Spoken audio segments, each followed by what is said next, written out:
have to figure it out for sure. Well, getting underneath the underpass. That's over here. I started early. Yeah, the line gets long. I fell in line almost back close to the granary. Back there, close to that ring, I rode to turn off. Before he said, that worked, that line. And that was it.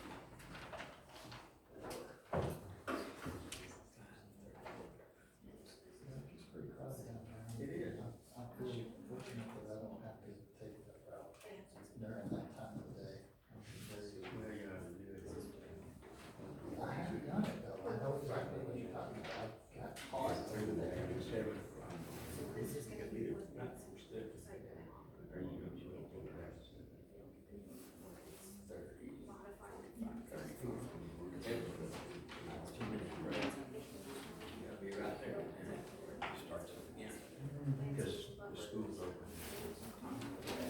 I get it, it's pretty rough over there.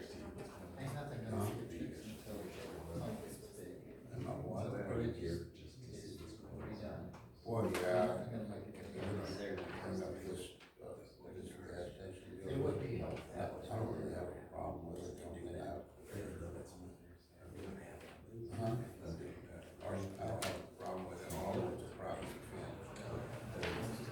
Because I don't want the garbage, it is a chain link fence, it's just. It's basically, they do that. Okay. With the garbage is gonna be, it's, obviously, I don't care about the gas station. It's all good, it's all good.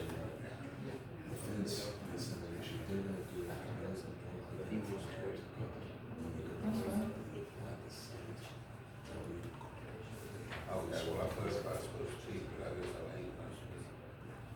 I just wanna make sure that I don't have the garbage.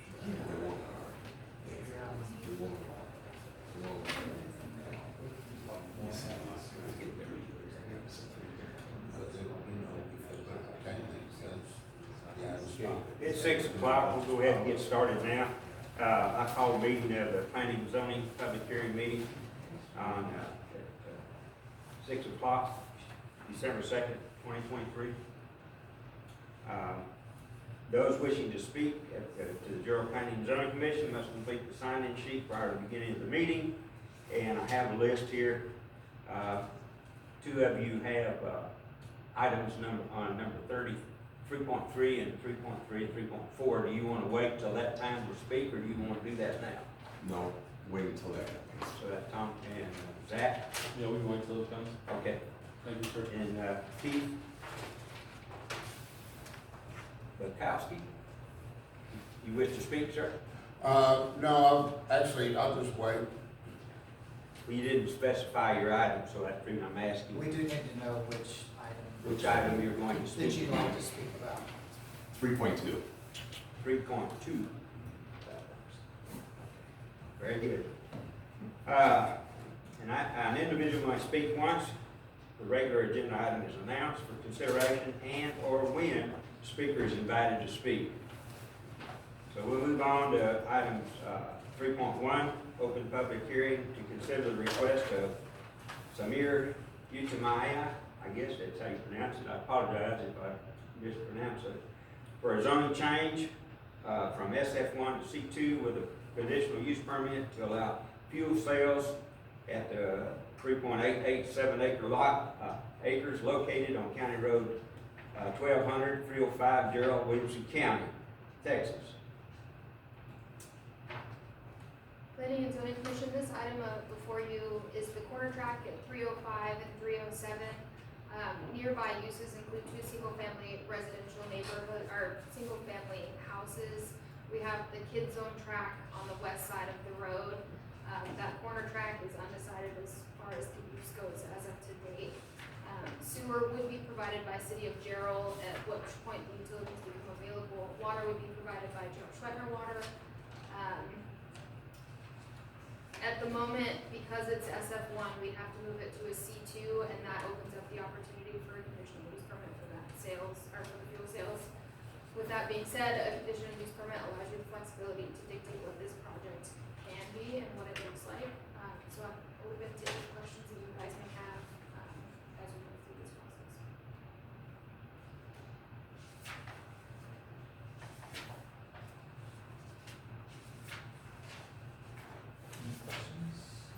Now, this is, there's gonna be fuel stations there, correct? And how many are they gonna have there? You know, did they specify? I don't believe we received, so there was a site plan that they included, it was very preliminary, it's nothing that's been approved by the city. And they have 1, 2, 3, 4, 5, 6, stacks, which would be 12 pumps. Our current code doesn't allow, or it doesn't have a standard maximum pump number. That is something that's open in the conditional use permit, you guys can restrict the number of pumps they have on site. We would like, I guess, to know how many they would like to have, but I guess they'll do that when they, if they were to get approval. So they have, a representative here for the project as well, but, I have not seen any specific number of pumps. So it would be, if we're going off of the site plan that they submitted that's preliminary and not approved, we're looking at probably 12. The conditional use permit can restrict that down, it's pretty flexible on your behalf at this point. How many pumps usually on a piece of property of that size? If you don't have it, if you could just have it in the future for us, that would be good. I think anywhere between 6 and 8 is a pretty solid number that keeps it that small commercial neighborhood serving gas station and not a pretty large fuel service station like we see on 35. Something similar would be almost Bill's Corner. They have 4 pumps and you've seen the size and what that looks like. It's a much smaller track than this one, so I don't think 6 to 8 would be completely out of the question. Y'all know that there is a station going in on 47. There's one that's been approved about a year and a half ago. It's approved, I don't know if you knew that or not. That puts 2 pump stations within about a mile and a half. Yeah, from 305, 487 to the corner bus stop and 47 over to 305, so not that far apart. Can you pull up the preliminary plan? So we don't have it in this presentation. Is there a specific question regarding it? No, my only concern is the access from the pump to County Road 305. It's pretty close to First Street, that's the only concern that I have. Where it kind of limits the flow of traffic. It's too close together, I think. So we have provisions in our code for driveway separations. Off the top of my head, I can't tell you what it would be for this site specifically, because we're talking about not only a driveway, but 2 intersections. We were talking about this before, I had talked about, because I was concerned about that too, we were talking about that, so. So part of this conditional use permit can also be the fact that they cannot have access on 305. They do not. They do not. we Do not have access. Well, I think that's all kind of dependent on what we decide, but I think it's just way too close for, especially since all the growth is coming in that area. And I apologize, I don't know off the top of my head for this specifically what the driveway separation would be, if they could even get a driveway off of 305, given that there's 2 intersections in the proposed Very drive. true, it's So pretty, it's, quite small right there. yeah. So that would be my only concern. And I'll ask our engineer for what exactly it would be, spacing wise, and, I can get that answer to you. What was the discussion about fire support, water? So water will be provided by Gerald Schwentner. They do have a 12-inch water line that's running, just to the south of this property on the north side of 305, and then it runs up to the school. So there is, in theory, fire flow. I'll never speak for Gerald Schwentner, but, typically. That's where they'll be trying to get it from, though? Yes, and Okay, same thing with all of our other Gerald Schwentner projects. Part of their approvals will be a letter from Gerald Schwentner or a non-standard agreement that's signed and executed and everything's situated on it. perfect, perfect. How many diesel fuel pumps, we don't have any idea how many diesel fuel pumps there will be in that unit? I don't Because the know. reason I'm asking is we got a lot of trucks running up down that road and that could become quite congested with the school in the daycare across the street from it. For it to be a residential style, and we would probably want no trucks, like no 18, nothing. I mean, and there's like, there's, Because you those have the other one up at 487, so you could have, Well, construction. you have more right up 305 and interstate Trucks. yeah, well, that's. for trucks, big trucks, I'm talking big trucks So now. that's a good big trucks. point, I like that, So, that's a good point. This is a residential area, so it should cater to the residents and the Right. ones that are coming to that area over there especially. So, from the application material and everything I've seen, there's been, no specific mention about diesel. That's not to say that it's not planned in some kind of capacity. Currently, our UDC doesn't separate out diesel and regular gasoline service.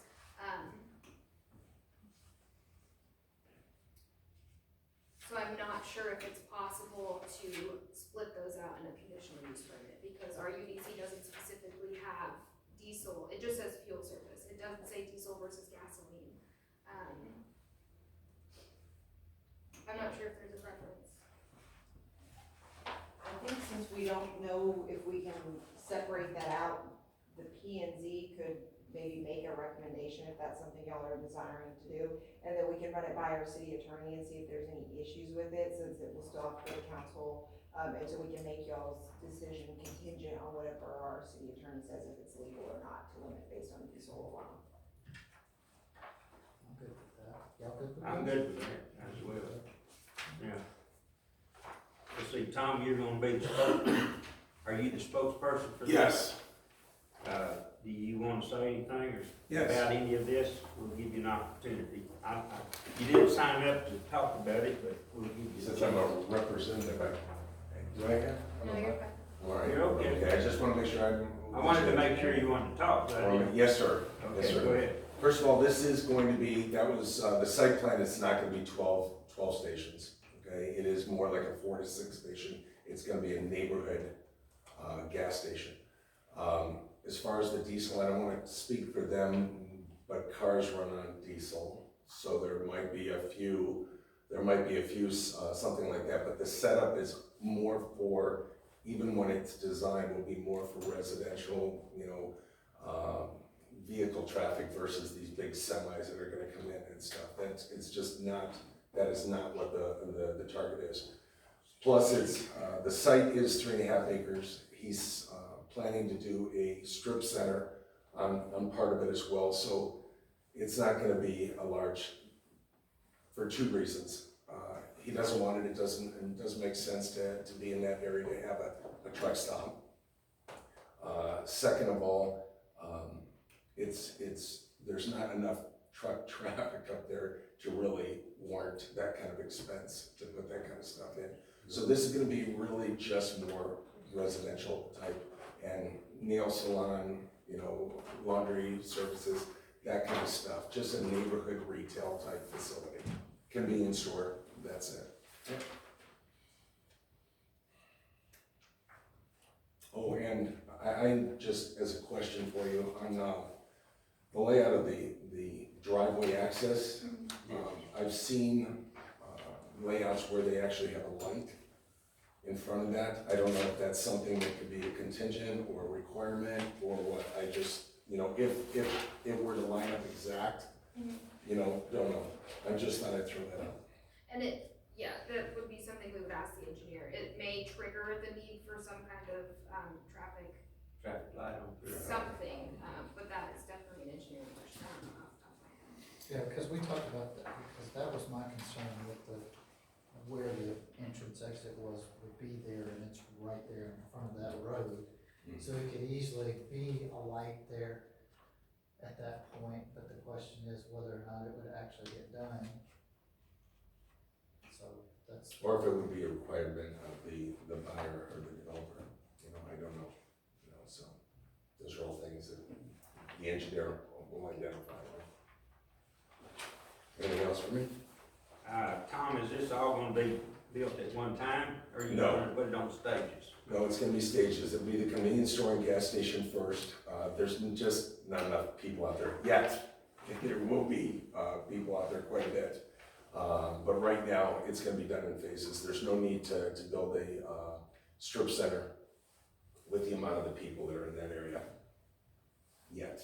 So you're asking for a conditional use on the whole thing, with us not knowing when you're gonna be, we need in my mind, we need to be specific as to how long you're gonna wait before you do your building to make this a completed project that you're presenting to us. Well, then, And right now, I mean, I don't want us to get back in the same thing we got into on a car lot. well, well, I don't know, touche.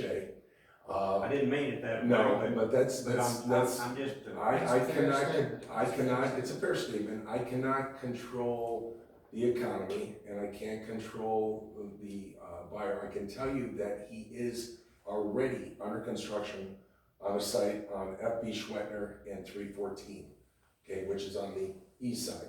His goal is not to buy a property, especially, this size property, and sit on it. The goal is to get it going and up and running. The special use permit would be, I mean, they're gonna start construction very, very quickly, probably within a year. His goal is to get that up and running. I mean, he's ready to move forward on that portion of it. The strip center, that's 100% based off of demographics and the need for the community. well, I'm sorry. The only thing that I was kind of thinking of as a side note, with everything that's building down there beside the school, when do we sort of have an expectation of when all of that will kind of be built out? Just a rough estimate, 3 years, 4 years? The single-family neighborhood behind the school, the kid zone, or the very large, The residential, both residentials. okay, so they're on a little bit different timelines.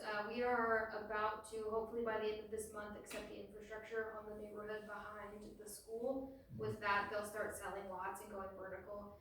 There are 2 builders who do this often, so it's Ian Homes, and I believe Stylecraft, so they're gonna move pretty quickly on the first phase, and they'll roll into the second phase back to back. But I'm just looking for a year, like, do we expect maybe 2 years, 3 years at the most where they should be built out, I would say. I'm just trying to get a inkling of if they have this extra space, are we allowed to say you must build something in 5 years? Or there's I something would- that we can, Tom, I have a hard time believing it, and I'm not trying to give you a hard time. No, that's but right. I'm having a hard time believing they've come in here with this plan, but yet they have no estimated time frame in which they can be tied down to. All they're saying, we're gonna do this if this builds over maybe 10 years, 15 years, who knows? Well, What goes on with the economy and all. Well, first of all, the expectation is after the first of the year, the feds are supposedly going to drop the interest rates by at least a 0.5 percentage point. So that'll significantly impact the community, all right? Right now, there has been a pullback, I know this firsthand, that there's been a pullback on residential sales, Sure. all right? Because of the interest rates and everything else. So it's just like everybody, I get this question all the time, when is HEB coming? When is, Cracker Barrel coming? It is all based off the number of homes and the rooftops in the area. So if those rooftops, he, as the owner of this, would absolutely love to have those houses built out in a year, and he can start moving forward, because the dirt sitting there doesn't do him any good. He has to pay taxes on it. He has to sit there, he has to maintain it, he has to do all of that stuff. So for him, it's not his MO. His MO is buy a piece of land, develop it, and start bringing in income. If it sits there, it's not gonna do anything. So I can't promise you that it's gonna be done in a year if 1 or 2 houses are built in the next 1 or 2 years. If 1,500 homes are built in the next 2 years, now we're talking something completely different, okay? So But you still can't promise it. I can't do it because I don't know what the future holds. What happens if the But what interest rate is- goes up to 15 or 16%? Surely he studied it. Mm-hmm. He has an idea. He borrowed money, went to the bank, borrowed the money. He had to make a proposal. At this time, I expect this to happen. I'll be able to take care of this.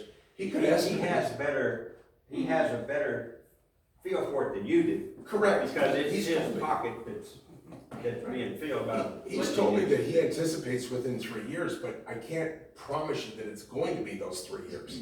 He wants to build it out in that time frame, but if the economy changes, I mean, why would he fork out $2 or $3 million to develop a project that can't be supported? Okay, that's, what if, it's, cause it's a conditional use. Mm-hmm.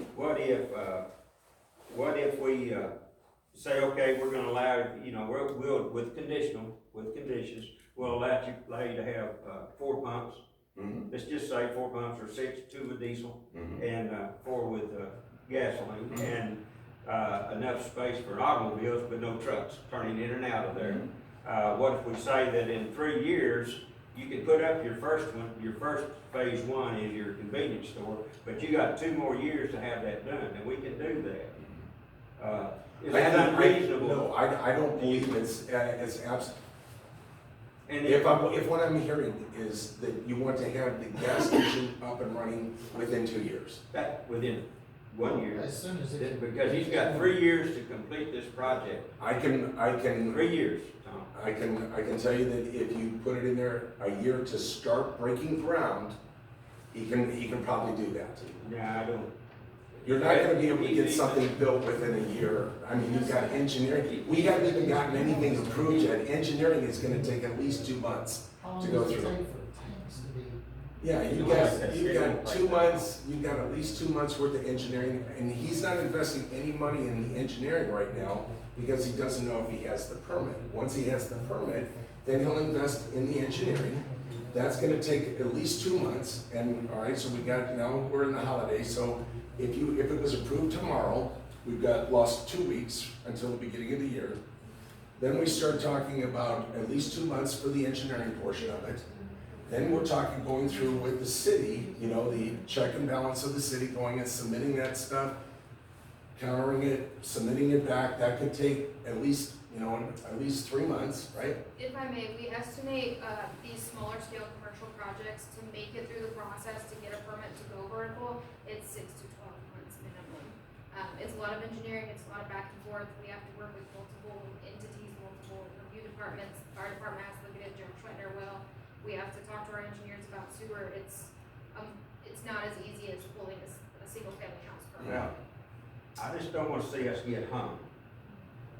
If you start construction within 2 years, or finish within 2 years, I don't see any I problems think with 2 that. years is too long.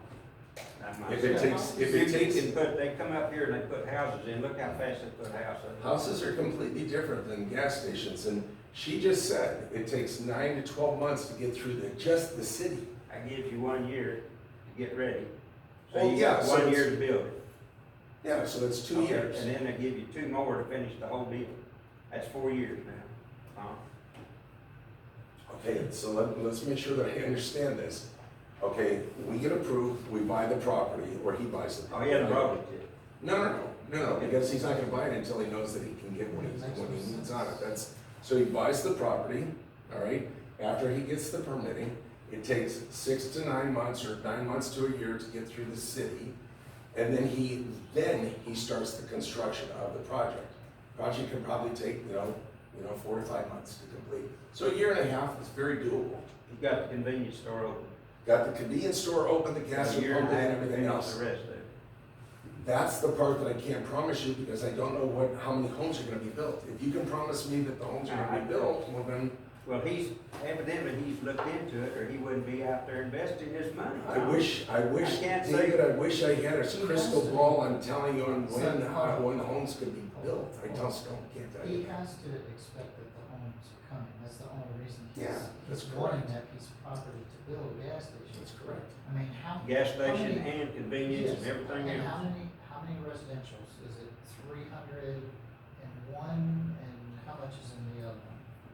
So one neighborhood has 417 and the other has almost 2,000, I think a little over 2,000 Okay. lots. So the man's going in there before anything's even going. But he in. knows this is coming. It's coming, that's It's right. being But built. you can't build a boutique shop when there's nobody over there. I understand he's wanting to get the gas in that, and that's gonna take a year and a half, Mhm. 2 years, I get that. But it's gonna take some time for those. Well, let me give you an example, David. I- All right, here, I can just give you a real Go quick ahead. example, all right? So Sonterra, all right, started in 2005, okay, or 2004 roughly. It really didn't start really taking hold until around 2012, 2013. That's when it really started blowing up. At 2012, there was about 1,000 homes on the ground, okay? 2012, right? 2013 now, we have 4,500 homes on the ground, right? So 3,500 homes in 10 years. If that gives you any type of idea of where you're at with the construction. And that was in one of the biggest booms that we've seen in ever.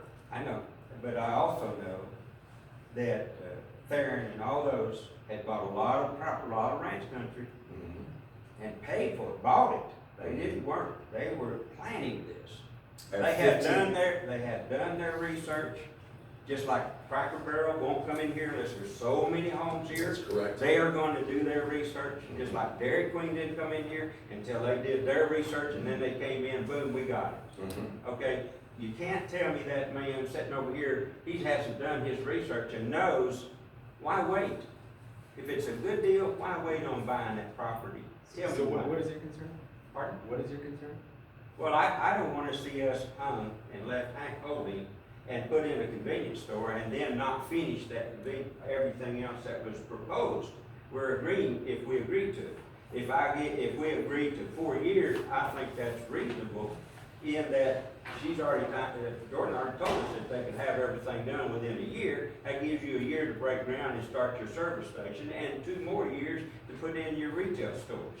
That's 3 years. There's too much ambiguity. Pardon? There's too much ambiguity. There's nothing that. So if I may Go ahead. propose something, what we can make as a portion of this is then dividing out the fuel service portion of the track, leaving it as a separate track for the fuel service. The conditional use permit would apply to that track specifically. And then we are zoning the entire property for commercial, so we still have a dedicated commercial site, regardless of this specific owner. Well, he's not an owner yet. He hasn't bought property. He is the man who owns the property. Is he here to agree to us changing it to commercial? I represent him. Yeah, he's listed as I the represent her. authorized So agent. you represent both parties? I represent, what do you mean by? The man that owns the property now. He's the man that owned, Who owns that piece of property? You It's said he not- hadn't borrowed money to build, he Correct. hasn't bought the it. person, David, the person that owns the property doesn't have a say on what the property is gonna get rezoned for because they've already approved it in the application. So Okay, owners have to sign a letter saying that they're. okay, as long as I'm clear on that now. But Thank if, you for clarifying that. That's all right. given where this intersection is and where it's located in the overall city scheme of things, if we still have a dedicated commercial track, at some point, it would be developed. Okay. Whether, something goes wrong, the owner of the fuel service bows out, whatever the case may be, pad sites, especially predetermined commercial pad sites, are a really big deal, and just allocating that alone, Okay, Is gonna facilitate any future development. something. okay, I'm with you. Anybody else got anything? I do too. Do we need any further discussion on this topic? I would be interested. I'm trying to, because I don't, No, that's okay. I don't want I don't us to mind be, being tested. I don't want us to be hung out there I really don't. as we did. I'm not happy either. I'm not- Yeah, I bet that's right too, because I'm not happy with anything. I'm old school, Do we have public comments? not for this particular one. Okay, perfect. We do for, 2. 3-2 and 3-3 and 3-4. I'm sorry, did you need anything else from me? Well, do y'all have any more questions for Mr. Slover? He loves to see. Or did you move my bag? Oh, there we go. Okay. Then moving on, we'll go to 3-2, discussion, consideration, of possible recommendations to the city council for the rezoning. Pardon? We have to close the public hearing. We haven't, we're in. We have. Oh, Yes. I apologize. It's okay. Okay, if there's no further discussion, then we'll close our public hearing on that. Three dash. I just want to double check and make sure Sally doesn't make any type of. Ask what about the screen fencing? Eli, you as well? Good. Discussion and consideration, possible recommendation, we're going 3-2.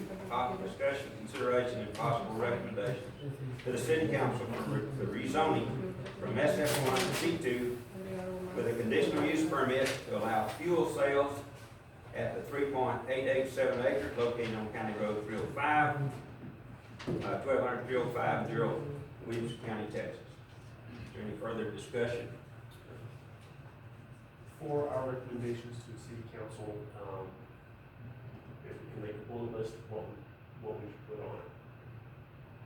Well, number one, I put a time frame on it, on when it has to start and get things going, and that means starting at City Hall with the requirements Could we say, within, a year. could we say, within the time that the city approves it, within the time period after that, that they have to break ground and start construction? Would that be? Coming from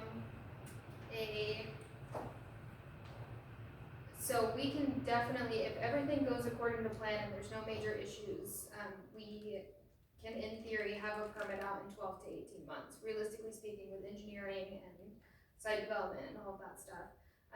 My hesitation would come from being on the other side of it.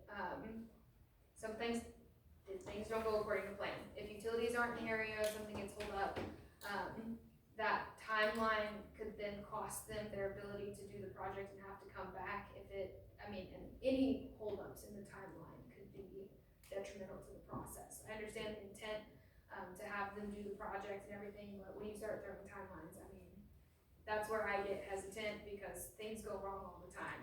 We've had city projects that were supposed to take, X amount of time and they took double that just because there's stuff along the timeline that can go wrong. So we can absolutely put a timeline to it. I think 18 months, to pull a permit would be reasonable. But I would be hesitant to put a timeline on anything after the permit, because if they can't get electrical wiring, if they can't get parts or components, there's no telling how long some of that stuff could So take. you're saying in 3 years, you're gonna give them 3 years to put in a fuel system,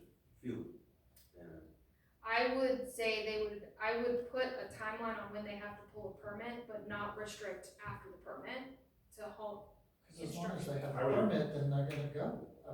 you Even think if- they would Right. go. But it doesn't matter, it's still there. I would be happy to pass that recommendation along to council. Yes. So what would be the timeline with the pulling a permit? Would it be 2 Yeah. years, 18 months? Your recommendation was 18 months. I think 18 months is pretty reasonable for a permit to be pulled. I would Eli, say. you're in this type of business, what do you think? Well, I'm still trying to decipher why you guys are so focused on the time frame. I'm not necessarily Because- focused on the Yeah. timeframe, so. It's- There was some this is- project. But I understand where they're coming from, where projects were supposed to come and after changing. But at the end of the day, it still goes to the city for approval, correct? Oh, everything. Everything, but you gotta, So would we have, besides the timeline, would we have any recommendations to city council? So pardon me, I've been taking notes. I have driveway spacing, the difference between gas and diesel, and then, the separation of the gas lot versus the commercial lot. That's where the That sounds good to me. came up with yeah. That sounds during good. this time. Okay, so we're gonna do this in how fast? You wanna have this thing, at least dirt flying. But this only applies to the fuel pump, correct? Not the rest It of just, the little the gas station. gas station. The pumps, The other portion. the other portion that's there, we're not putting a restriction on it. However, I'm not saying that doesn't necessarily have to be if it's the same owner. Well, it That's definitely, I just think that, we need to give him some time. I don't have a problem giving him some time to wait till things develop, but I don't want it to drag on for a long time. Because then that affects the appearance of everything around that school in that corner. And that's what people see. And we do have people that don't mow their lots, and they let it go to pot, and I don't wanna see that in our town. David, let me give you just one more example, okay? It took me, and it's still taking me, how long ago did I buy the Cornhill property? I know, How long have I been waiting for Encore? I'm still waiting for Encore, and it's been almost 2 years. 2 years for Encore.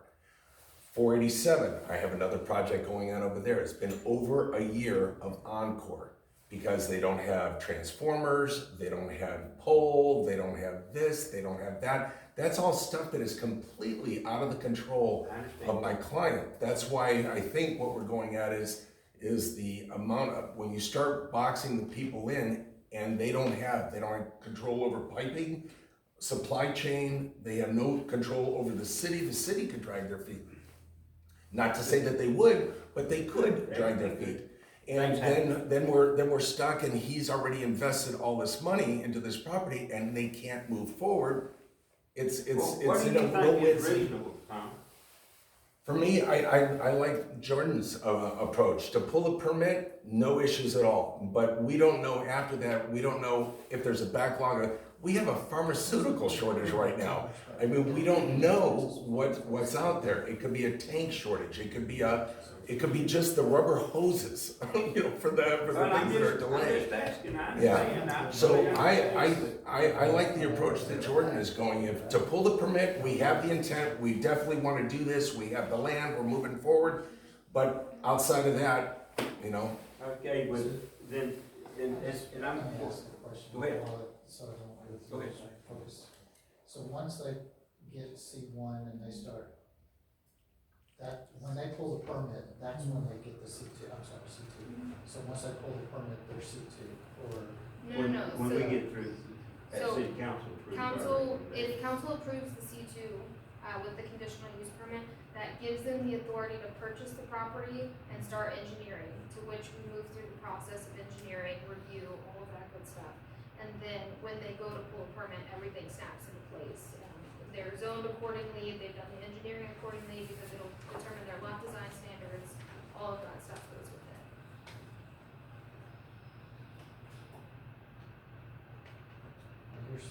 you're gonna be stuck at this juncture every time. That's okay with me. But it's I not. would, well, But we it's got a not okay. motion, We need we to didn't know, have a second yet. we're still discussing it. I know it. Okay. And I'm just trying to have That's a okay, go great ahead, go ahead. conversation. You're doing good, go ahead. Just to make sure of where we're at here. Anything that comes in here, we're gonna have this issue. We're No gonna, matter, every time that they need this, that somebody needs this, it's gonna be like this, so you can't, we can't Is it guarantee that. reasonable just to have like, make this like a template for new projects? Like, to follow Jordan's recommendation, allowing 12 to 18 months, That's a good, and then, so you don't have to reinvent the wheel and address the same issue. but that could change with office staff, new staff members, or whatever. There might be some changes that on the requirements. There might come a day when it could be done faster, it could take longer, who knows? You can't just say this is going to be 18 months. It could be a year, it could be 18 months, it could be 2 years to get that permit that they want to. Go ahead. If I might You may. add some clarification. Go ahead. The only time we're talking about timelines is where we're talking about the conditional use permit. So this zoning change will go into effect and that commercial zoning will stay there. It's not uncommon to put a timeline on the conditional use permit. I would recommend you're generous with that timeline because we also, sewer for this, that would serve this site is currently under construction. So that's another step that's out of control. If they're comfortable with 18 months, I think that's fine. 2 years is not unreasonable, I think, to start construction, right? But when we're talking about that second phase of the project that's not under the conditional use permit, we need to be careful, because I've heard some comments that are almost, that the second phase would be tied to that first phase. Once that gas station is in operation, we as staff don't wanna have to knock on their doors and tell them their conditional use permit has expired. So it's important that we don't put conditions that are gonna occur after any construction is happening. Does that make sense what I'm saying? So, It does. in other words, if there's a delay for that second phase, we want to make sure that a conditional use permit does not go away. But we don't wanna necessarily have something, if it went away, let's just say they didn't put it in, at what they had proposed, and then we end up with, But somebody So- else, it's gonna be commercial and they still have to come in they, front of the us. commercial, there won't be conditional any longer, is that correct? Correct, you're talking about a portion of the property having conditions on it and the other portion just being straight It won't have zoning. conditions So, on it. I wanted to make sure that we And were if it not. doesn't have conditions on it, now we will have a harder time. Well, there's a lot of things that could come in there that they no longer control that maybe would be undesirable to have in a neighborhood. And I wanna make sure that we don't have anything coming in, like X-rated movie house or whatever they things are. I don't want anything coming in that would hurt a neighborhood or cause it to have a bad appearance. So To close, anybody I really. agree to that, so close to the school, I'd like to not see liquor Oh, I stores don't want- or but- smoke shops or anything like We that. do have beer coming in here. but Yeah, that's- because you got a convenience store, Right, so, but you would have a convenience store But you there. still have You don't limitations on how close, what you can sell in that. that's up to the TABC. TABC. So it's got, and the distance to the schools. That's all TABC regulated. And if I may, that's where our zoning code comes in, if it's zoned a certain commercial zoning, what's permitted under that commercial zoning, which is what we've been trying to fix with Kimley Point for the last few months, would address that issue. That was the intent of the update, is that our neighborhood commercial zoning is truly neighborhood commercial zoning, and it's gonna serve that neighborhood in a conducive way. But it won't hit it this time around. I said it won't hit it this time around, because we haven't finished that. Not for this one specifically, but, as we move through the process of doing the zoning update with that will come zoning map changes. And a lot of the properties will stay within the same classification, given the way that Kimley Forum did the changes in the code. So it'll fall into a category that is under the new zoning code that's the almost same as it is today with more uses and more of the limitations and the lot design standards that we have now. Okay, is that it's yours? Believe so. Okay, y'all, would you agree to 2 years? Time frame, Tom? 2 years for the building permit? Yeah, I don't see a problem with that. And maybe break ground in 2 years. That's, once he gets the building permit, he's breaking ground.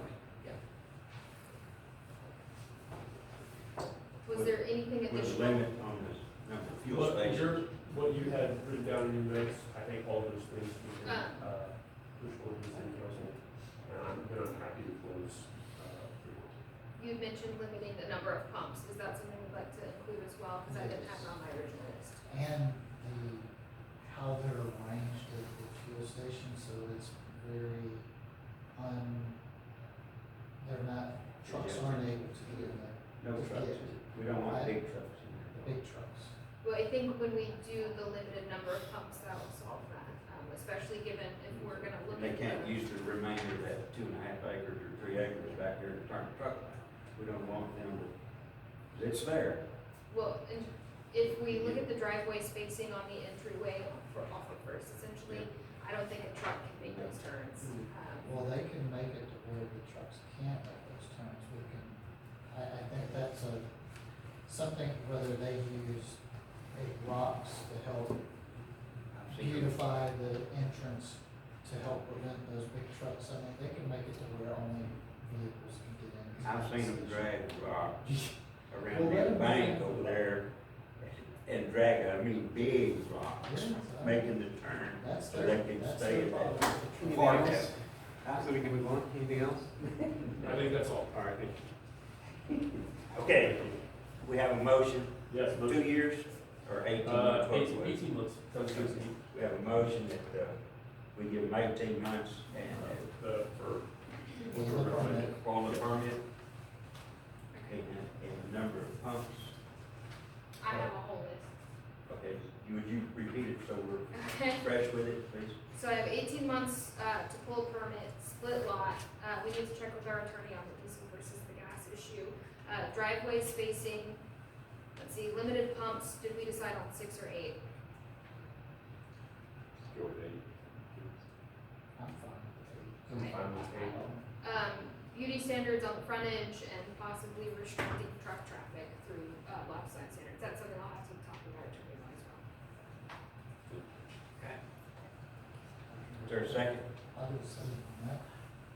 All right, do I need to restate the motion? We have public comment for this that has to be. Okay. Is there any public comment on this item 3F2? How's it going? Good, Yeah, sir. I live right beside this property. Okay. The only thing that separates us is a fence line. I'm in the county. So, I'm just kind of concerned about the trash issue, you know, I want a big fence or something put up all the way where I don't have to constantly be cleaning my yard every day. You know, that's, I mean, as far as the gas station is concerned, I don't really care one way or the other on that, but I just don't want all the garbage in my yard. I hear you. That's So then we would wanna, Chain link fence won't do it, you know? no, I thought they, a Yeah. privacy fence, Yeah, would that work? yeah, something that I don't have to look at. Would you stuff like a stuck rock in the fence middle. or you want a wooden fence? Yeah, something. I mean, Stone. If Pardon? we had, Block we had, fence. block fence. That's all I wanted to say. 'cause I live think right that's next to the fair, I place. think Well, it's fair I in think- lighting, but we have an ordinance on lighting, so maybe the lights won't bother you. I ain't worried about the lights. When we go to bed, we go to bed. With the chickens out. Hello, so I'm here, he's my boss, just came to help him out. He's also worried about the trash issue. He lives on the longer side, so would he get a stone fence as well? Or how would that play out, wood or stone, or? He's concerned about the trash issue. On the back side, or are you talking about the? So the property to Right the there. north, No, This one? this one. They That one. live on 305, and we live beside the rail track. okay. So they're just kind of right next to each other. So the one to the right or the one at the back side? so if The you one went to the right. To the right. To the right? Yeah. So that, I guess that would have to be up to the person that's buying the Okay. land. Well, I think the city's gonna have some guidelines, right? That's what I think, say Jordan would make sure that the fence got put on 2 sides. If it takes care of the trash and the side, which is that, So, yes, we can make that right. So you wanna add that to the motion? We'll add that to the so motion. it would be trash, protective measure against trash control, to include a fence. I'm not sure if we can dictate material. That would be likely. Block? I don't think you'll be able to, but we can try. As long Let's as, check. I think as long as it's not Pardon? changed, because that would. On a not work. conditional use, we can. I think we can on a conditional use. I agree with Danielle on that. I think on a conditional use, we can do that. Okay, so that's what we're gonna do. Is that agreeable? If we add that to the Yeah, motion? absolutely. Everybody? Thank Is you. there very any much. further discussion Thank you. from the public? Well, their house runs like Bill Austin.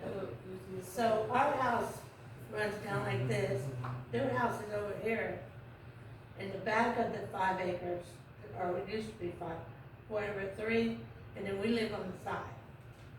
Could you So point they're gonna on the catch map it to as- where it is? So would it be this one or this one? Sorry. They live on that property, the one you're pointing at right now? This The- one? Yes, that one. Okay. And we live on that right there where your subs line is, we live there. Well, that's what we're expecting a Yeah. fence to be Yeah. put on both Okay. sides. L shape. Okay.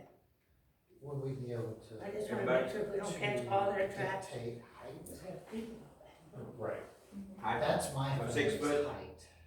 6 More than foot 6 work foot. for y'all? 6 feet? I would. That's reasonable, I think, 6 foot. It's a normal wall. Now you're gonna make them do a closet. Hopefully 6 feet. Okay. So if I could make a recommendation on the fence thing, I would say no less than 6 feet. Yes, Just in case they Excellent. decide to go, higher, or whatever. the case Okay. which is fine with me too. As long Is as there any it's not- further public comment? There being none, then we shall proceed to vote. All those in favor of the motion and its amendments, signify by saying aye. Those opposed, say no.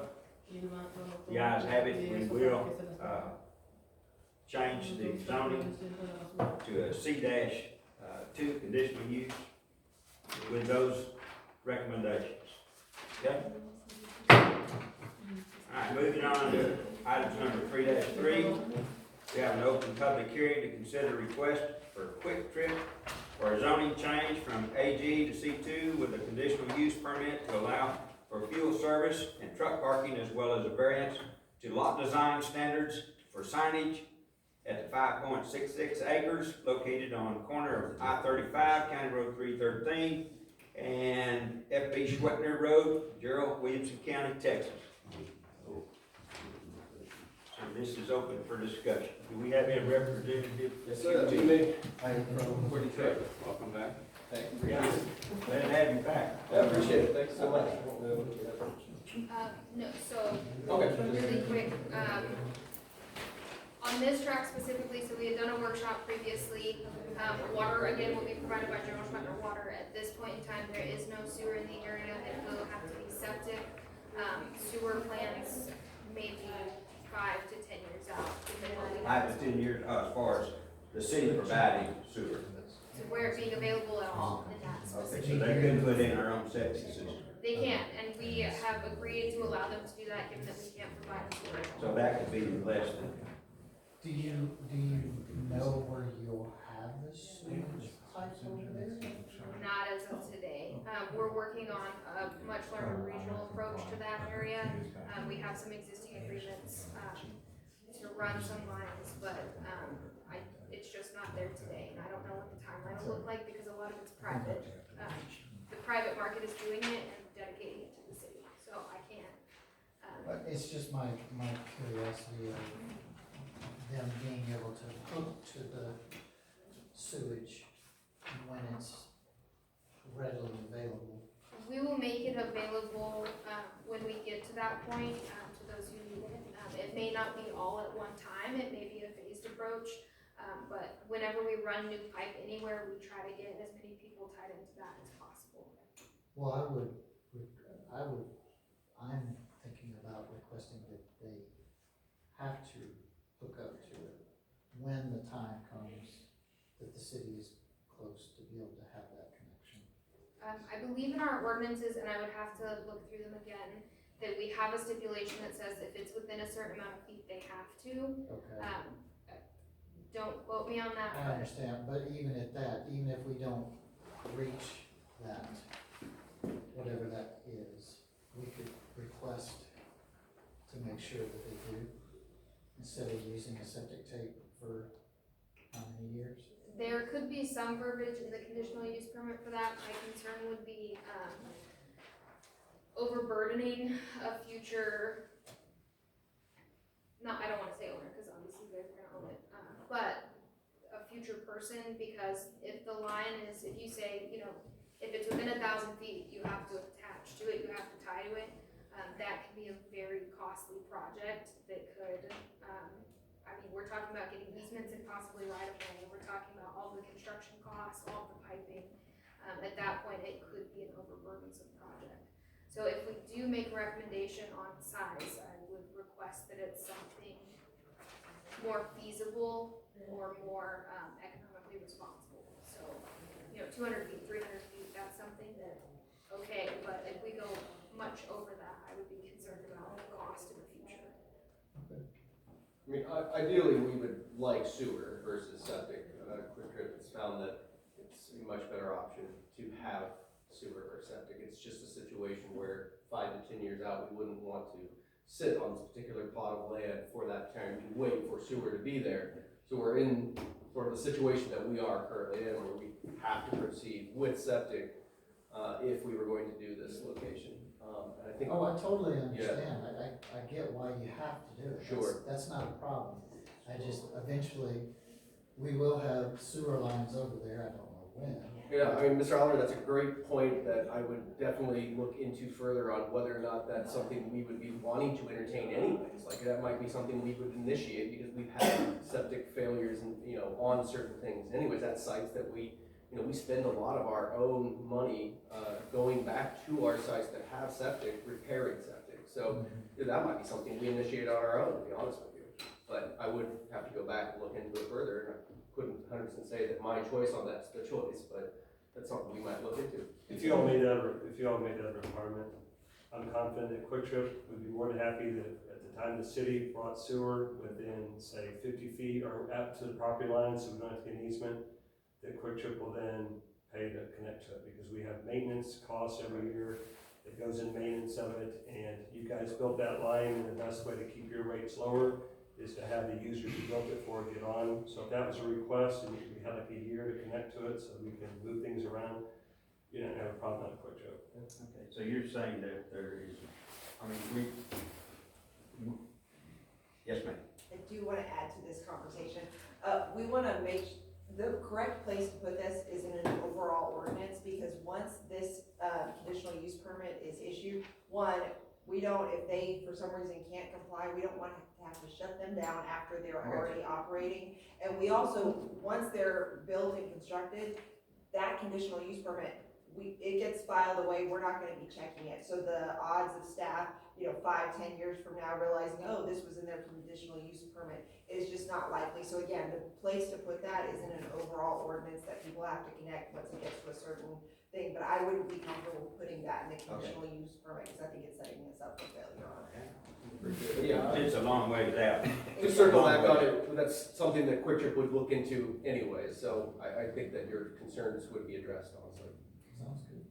So, with this application, there were 2 or more additional items that are, up for discussion. We have truck parking. They do intend to put some diesel pumps on site and have some truck parking for service at those diesel pumps. And then they have requested a sign variance. Our current code allows for their zoning 35 feet for signs. They are requesting 74, which is double what our code, allows at the moment. So, every single one of these items, the conditional use for fuel, the sign variance to go higher, and the truck parking are all up for discussion. Jordan, if I may, I apologize, there was one other thing on the sign, was 229 square feet versus the 200. The sign, So instead you of want our, it bigger? yes, The square footage, and Okay. the sole reason, I mean, not the sole reason, but obviously the reason for us is that our standard sign that we put at these locations is 229 feet. It would, so the 29 extra square feet would be for us to not create a custom sign for this location based off of the 200 square feet. But obviously visibility as well, which is why we are requesting the sign variance anyways. Okay, so, we'll move on, and if there's, Well, go so ahead. for truck parking, how much truck parking would you be? It's extremely limited. We are not looking to line up, across I-35 with parks of trucks and roads, but it's really just to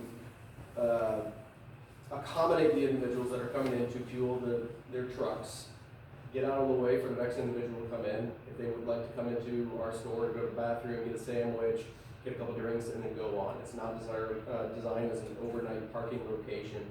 I think as of right now, we're looking at 6 or 7. I'd have to pull up the actual plans, which we have on hand, but I think it's around 6 or 7 parks at this time, so it's a very limited amount. Well, now you stated at our workshop, Quick Trip stated that, it was made for the soccer mom. Yeah, Is that what y'all said? What You we're- called it a soccer mom truck stop, or not truck stop, but a stop. Okay, so there really is no need for a diesel semi-truck parking area. We have enough. I'll just tell you right now, my book says we already have enough diesels coming into Gerald. We have truck, we just all but have, it's just a hazard. And I do not want to see more diesel trucks coming off that interstate and then turning out, and we got more to deal with. I don't want diesel trucks. You asked about a soccer mom, quick stop, little restaurant, and things like that. After doing some thoughts, and I've seen some of it, in Waco, you got a Quick Trip over there. There's not many using those diesel pumps that you have over there. They're across the street at the truck stop. but that's, they have to get, it's harder to, it's easier, it would be easier for a semi truck to get off and get into, over here than it is in Waco, to get into your truck, to load and, to pick up fuel. I noticed that when I stopped in there, so, I don't see this as being we don't need the semi trucks coming in to fuel. We already have enough fuel places for semi trucks. I do appreciate you remembering the soccer mom analogy. It actually. Well, you gave it to us. Yeah, you did. You did give it to us. And one of the things I'd like to point out is that it was used in reference to actually keep the soccer mom separate from the diesel trucks. And safe. And safe, correct. So that the diesel trucks can come in safely, use the high flow diesel pumps that they would want to use versus the low flow diesel that would be available at the pumps as well, like your most typical locations. And then once they are done fueling, they can move their truck back out of the way so that the next individual could come in. That would be, and then they're going to go in for a drink, food, what have you.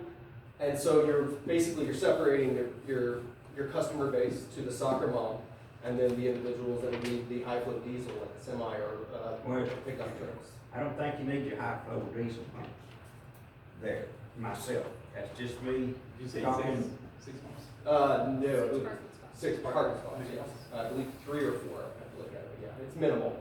It's a fuel stop, it's not designed as a truck stop where they park overnight and there's large lots or anything of that nature. It's very minimal. Right, my concern would be based off kind of from that, that you're introducing a lot more trucks heading to that intersection that normally are not. The way that it is set up over there is that right past that intersection, Right. Right, so, yes, past that intersection, trucks will get off I-35, and then they can get gas and they can get right back on.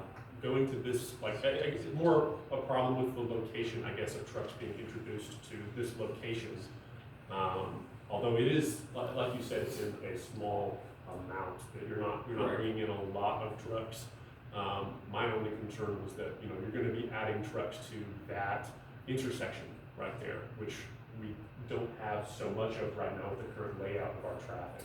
And that is definitely something that was brought up by TxDOT when we have already introduced the conversation of getting driveway permits and getting areas of access and egress ingress approved by TxDOT, that we made sure that we were far enough back with a large enough deceleration lane that it shouldn't create a congestion. And sure, you're adding to it, but you're just pulling from what's already there, what's already on the highway.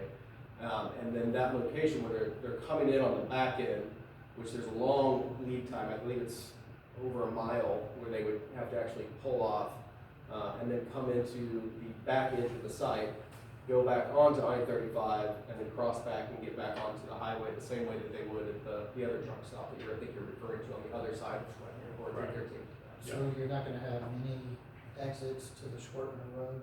Is that what you're saying? That's correct. Yeah, we're going to have, for TxDOT specifically, we will have 2 Off I-35? off the I-35 frontage. On the I-35 other side, in. there is access on the other side, but it is not designed to be a larger access radius for a truck to go onto, that they would want to go onto. It's What they not want to go designed. onto and what they do are two different things. Have Which you- is, have right, you, and this is why I'm a little concerned about it, because Sure. yes, TxDOT's gonna take care of the frontage road, but TxDOT ain't gonna take care of that Schwartner, that belongs to us, correct? It does. So they're gonna be tearing up that street and we have to pay for that. That street is not, there's no, it's I already. drove it, I agree with you. It's already a piece of junk back there, so you're gonna sit there and introduce trucks onto that road. Ideally not. I I can't guarantee what they understand. would do, but yeah. And those, go ahead. We would have to figure out, as far as how people are able to exit out of there, I am sure you would be able to set up the exit to where it is definitely not hospitable for trucks. Have you seen it at 7 o'clock in the morning? Yes. Can I actually mention, can You I can. speak this to what, So there's some things unique, you all will understand this, when it comes to the soccer mom type thing, it's not that we want diesel at every location going forward. The problem is, you see it all through Round Rock and in Austin, is that, I don't know if it's because the stores are cleaner, they're better run, whatever the reason is, you'll see the regular pumps and there's a car, and you'll see a lady looking and there's a semi parked right here at a low flow pump, pumping diesel. You can't stop them doing that. And so we have these tractor trailers are filling up at our locations all over the metro area. So what we've kind of pivoted to is, what you see in Waco, that is a truck stop, catered to truckers, they sell CBs and all this crazy stuff.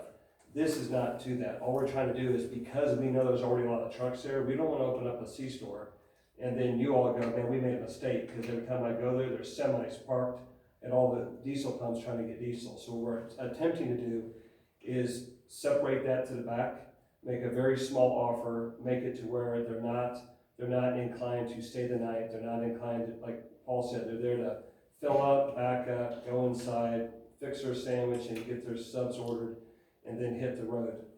When it comes to why we think this is a better location for your trucks, and you have to excuse me, I don't know the road, but when you go just north of this, you know how everybody is exiting 35 and those truckers are trying to swing over across 3 lanes of traffic, while you have the people that are there trying to get on the traffic, and you have this constant conflict, okay?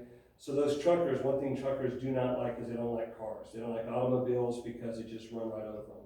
So we anticipate, just besides having a better operation, these truckers will exit earlier, and they're gonna come through and actually improve a situation that, in my mind, if I lived on Sonterra and I was trying to, take my kids in and out of the main exit and I had semis coming in, we think it's gonna improve that somewhat, because the truckers will come in before all your residents, people are coming out of the neighborhood. They'll come in, get back on the frontage road and get out of the way, whereas now they're exiting, crossing and conflicting with all your residents, trying to get in, fill up, and then trying to come out and go back over 3 lanes. So long term, I don't know what TxDOT's planning on doing there, but what we've worked with TxDOT is a manner to make it to where the majority of people will stay on the frontage road. Paul's right, we can't guarantee that they go on the side road, but it's a matter of, we've been doing this for 60 years, so it's a matter of, you position things a certain way to where you get everybody inclined, come in off the highway frontage road, get back on the frontage road, because we don't want the conflicts in our parking lot. Otherwise, you guys are complaining, staff is on us about things, TxDOT complains, and it becomes an issue with our customer service. So a lot of things is all geared, I think that's one of the reasons we're successful, is that all what you guys are saying is 100% what we're trying to alleviate and trying to solve with this, based on historical use of our stores and what have you. And let's eliminate the fast fuel diesel trucks. If you eliminate that, you create a problem. It's kind of like when, How's it gonna create a problem for you? because they're still gonna fill up, and now they're gonna have a low flow, and they're gonna be out there twice as long, and now you have them stacked Depending on up. where you put your low flow, they might not can get to it. I'm just telling you, I'm just telling you all have people that drive F-350s, diesel trucks, and so you're gonna have I'm auto one of diesel on the front, two of it. and they'll use auto diesel. It's like I've seen in cities, you'll have like certain ordinances, and you say, well, we don't want this type of sign anymore. So you go from here down to the bottom, but then you're stuck with, why are all these old signs and billboards still hanging around? The old billboards are there because sometimes the restrictions get so restrictive that you can't get what you really want. And I think in this case, if you really want less trucks conflicting with your residents, then the idea should be to move them out of where everybody's coming out of the neighborhoods. And it's almost like a battery charger. If you're charging for 4 hours or 30 minutes, you can say, well, the 30-minute one causes more of an issues and all that, but then you have more people trying to use those facilities. Whereas we're just trying to get the truck in and get them out, because we don't want them hanging around, we want them gone. But Ideally, it would be- everybody is in that right lane to go home, to go down 313. Well, and there's also an additional, At 6 o'clock at night, ain't no big truck gonna get out of there, because there's 50 cars waiting to Going make a down. right. We have some Going down Right. There's towards no into sun. Sonterra. and I that's know part of the there's conversation that, with TxDOT, is they were talking about adding an additional turning lane as well. There's road improvement. Talking and doing is two. But they wouldn't mention to totally us different if they were to do it if they weren't looking at it. I'm just, they're planning on it. Because that's one of the things is where we would have our driveways, because they mentioned, hey, we plan on doing an additional turn lane here, And so we had to accommodate where our drives are, one for that reason. But the other reason is the way that we designed the lot is to create that less restrictive flow, right? So the truck comes in on the back end and then comes back out right on where it came from. Versus coming back where your concern is on Schwetner, where they wouldn't. Well, it's not just Schwetner, it's the actual access road as well. Even if the trucks can't get out, I'm telling you, If you can, it's 7 o'clock right now. And I guarantee you, you go out there right now and there's probably 30 cars. There's people going home right now. People went home at 6 o'clock, 6:30, and they're trying to go down 313. And that's all you see on the Facebook pages around here is how crazy that intersection is already without the trucks coming down the road right there. you can't get out. That's what you can't get in. I like what you have. I like what you have to offer. The problem is we can't handle the trucks being there because we have so much traffic right there. So I think your trucks are gonna be there anyway. What we're trying to do is find a way to work with TxDOT. Like when we first met with Jordan 6 months ago, one of the things we brought up is we're here to work, not to put the burden of infrastructure improvements on you all. We're here to take that on. We're here to work with, think about it, that backup doesn't help us any, because if you can't get out, you can't get in. We're working with TxDOT to provide decel lanes, to provide turn lanes, to work with signalizing the intersection, because really the private business ought to be the ones that doing it. When people come up and tell you, you know, they don't want to shoulder the cost, it should be on you all, that's not us. We're the exact opposite. Our company is going, in order to make that a successful location, we need to partner with as many people and get it to flow, because the more the traffic flows, the more they're shopping there. If it's backed up and we don't fix that, well, no one's gonna come in and shop us because they're gonna say it's a pain to get in and out. So that's why we've already had the conversations with TxDOT. We don't want the stack, how do we keep things going? And I think early on, we talked about signals that are, I don't know when they're planned, but I know there's.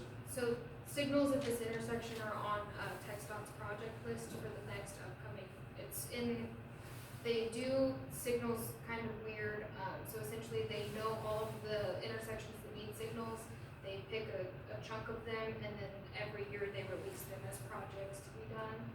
This intersection is on the list for this year to be done. for at this some year, point. okay, so that's different. That's But there's different than- I can't guarantee what timeline that I looks don't like. It care, could I don't be 2 care, the months. fact of the matter is, as long as they put it down, that they're gonna start doing it. It is on a project list. I cannot guarantee you what this timeline looks like because of the way that they do rolling bids, rolling contractors, and rolling submissions. So there's essentially a big long list, and wherever we fall on that list, when the contractor gets to us, that's where it goes. First thing we Within did- a year, you're saying, no? That would be the hope, but again, if a project, let's say we're, number 10 on the list, if number 8 gets stalled out and takes an additional 6 months, our start date is pushed 6 months as well.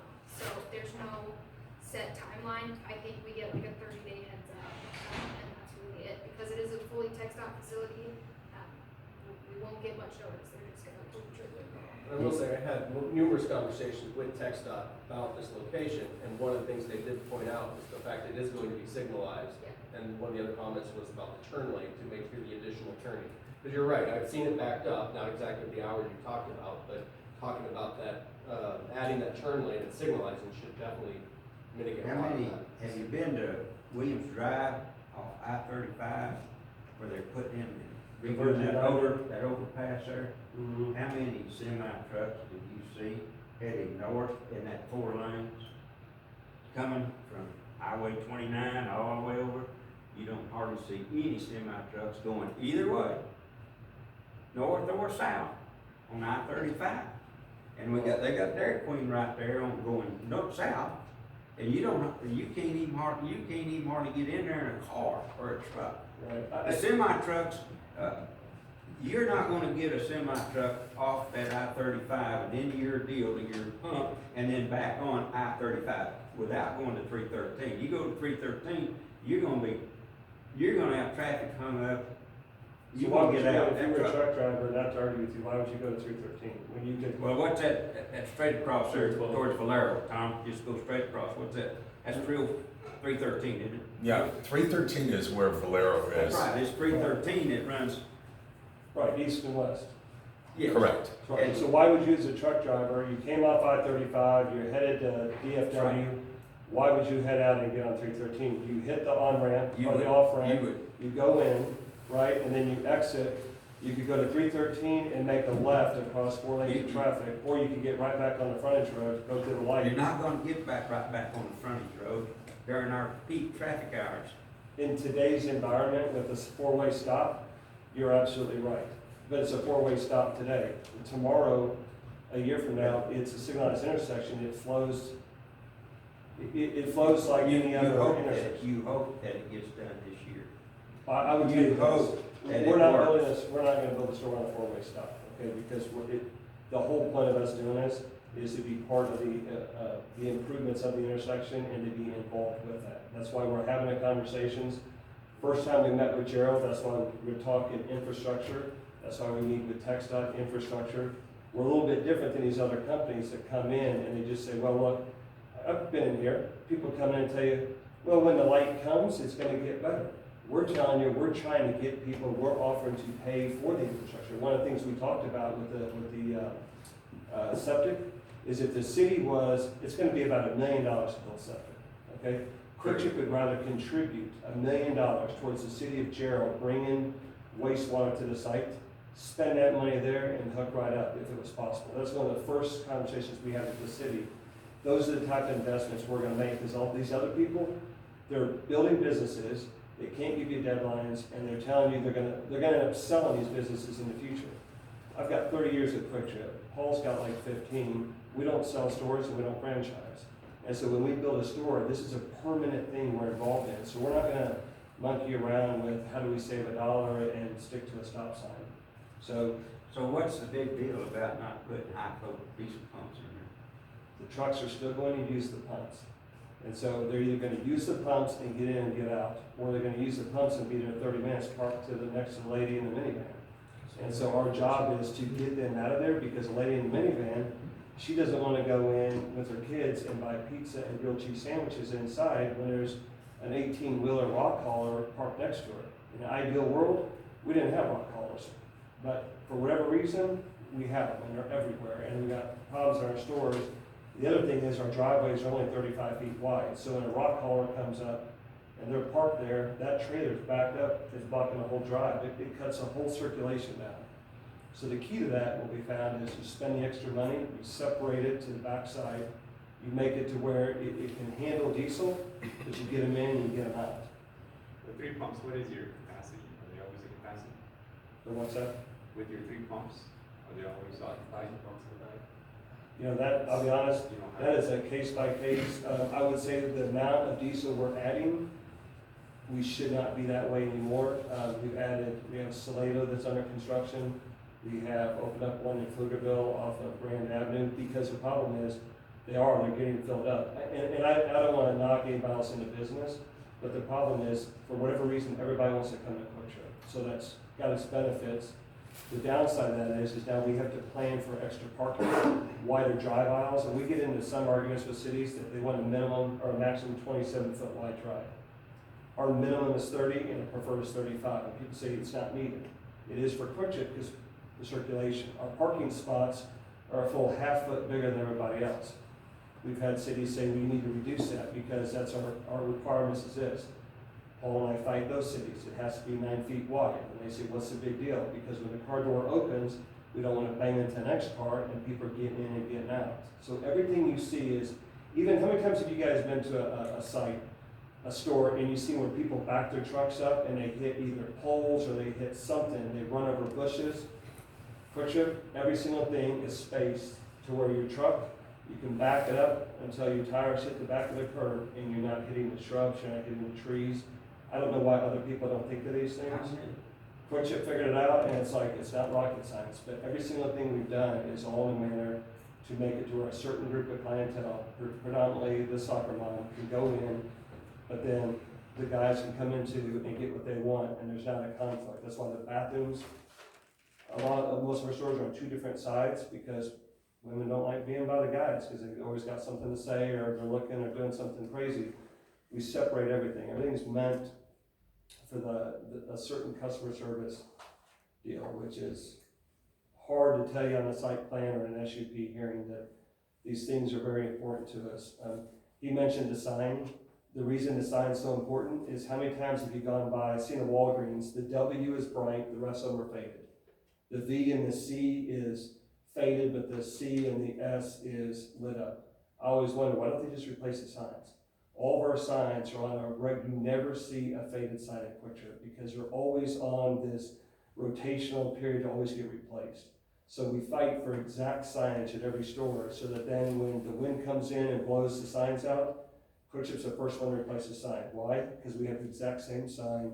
We've got 100 of them or whatever they have at the shop. But if every one is individually customized, that's when you run into the issues of, you know, one's faded, this one here's not, this one is.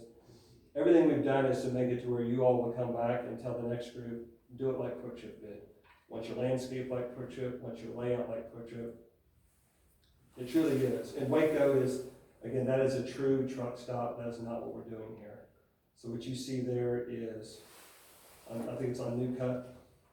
I don't remember, yeah, a new road. Yeah, New New Road. Road. Yeah, I always get that screwed up. Yeah, that's why we kind of do the things we do, is all to make it to where you guys will never have like a. But it was crowded. So if you get like the bill, when do you anticipate opening? Well, honestly, a lot of that does depend on permitting. Right. But, I mean, typically our stores can go through a permit, and that's the majority of what my job is permitting these stores. I can get them done in a year to 18 months, like she was talking about. When she was saying that, I was nodding my head, saying that's a realistic expectation, that most cities can get you a permit in about a year to 18 months. So if everything 12 goes months. fine, 2 years, it's an ideal time I mean, we can get a permit, like, ideally, our projects line up where I'm getting my permit about 1 month before we're breaking ground. So that kind of puts us in line with ODOT, the signage? With the signage? the signal. Yes. I don't think there's any way at this date and time to give you guys a specific timeline on the signals. It is completely up to TxDOT. It's completely up to their contractors and those who have projects before us. We can get a rough estimate of 12 to 18 months, but that, I mean, it's Even not. at 18 months, So there could be a that's small still overlap. There could be an overlap, there could be a gap in either direction, there's just no way to tell today. TxDOT tries to keep us pretty informed, we have, pretty regular meetings with our, with our TxDOT engineer for this area. But again, it's not even up to TxDOT after they release it to a contractor. It's up to the parts, the contractor, and everything that goes into it. How many pumps were you talking about for diesel fast flow? Like 4 bays, so I think it's You- 3 or Pardon? 4. Yeah. It's normal. 3 or 4 bays. It's not like a truck Unit stop. quote Not at on all it, like the truck but stops. they're not required to submit us, so. What was the question? I was asking to, for our educational purpose, to know, to understand if we had access to some kind of flow, the flow traffic that was proposed by. And to answer that, TxDOT will show us the plans, we'll talk through it, but because everything is a TxDOT facility, we'll have no say, so they don't have to submit to us permit-wise or anything to that effect.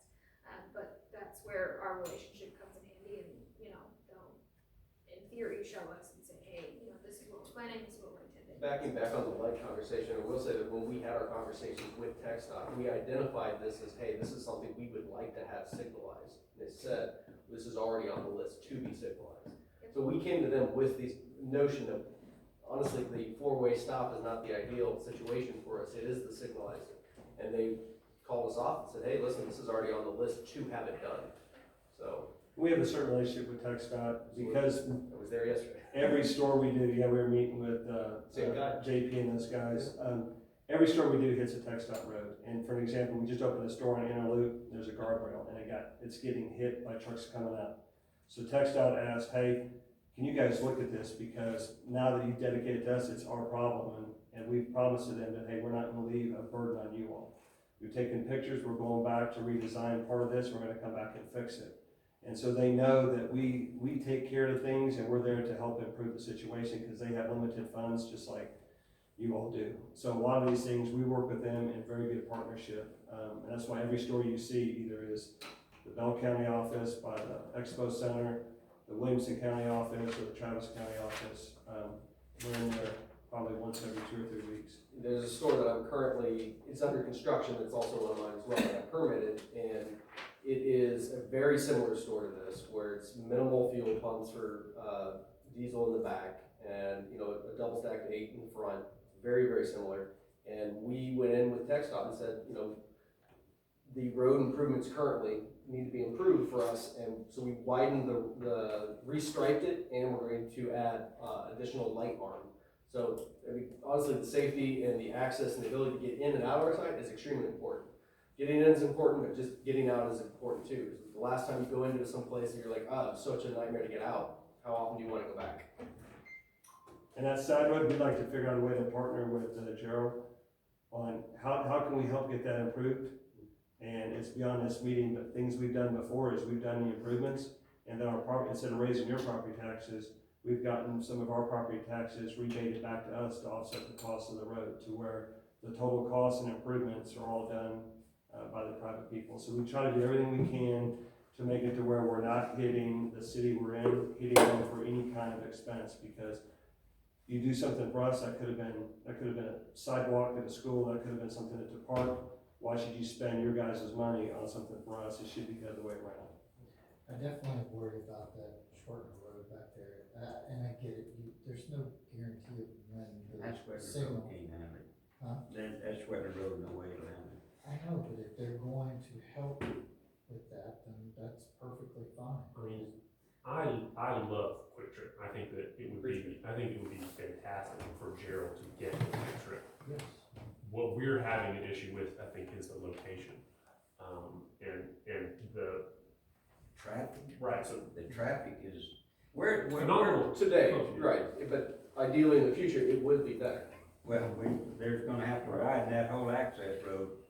There'll be a lot, and they're gonna have to widen it Well, anyway. we are. I-35 fixing to widen again, just get ready. But how far down the hill are you gonna be coming in with those trucks for those 3 pumps? Well, that's the part of getting. You're not gonna be up on top of the hill, you're gonna be down at the bottom. Correct, the part, if I may, I mean, one of the things I have to do, to get TxDOT to even sign off on us getting approval for a driveway is to, based off of speed limits, we have to say that a certain vehicle can properly decelerate to make a proper turn into our location. So, at the very back end would be where we want to capture them, right? Capture that, where the fairly. Right there. Yeah. At the bottom. Right towards the bottom, right? And That's there where might be you a want little. to turn in. Correct, to help make that safe movement where they could come in, fuel, and then return back onto I-35 where they came. Part of that is we're adding a deceleration lane right here. So you're talking about widening, we're absolutely doing that widening part to accommodate everybody that's coming up here, move them off of that road and move them into our site. Now, I'm putting that slow down lane in. Mm-hmm.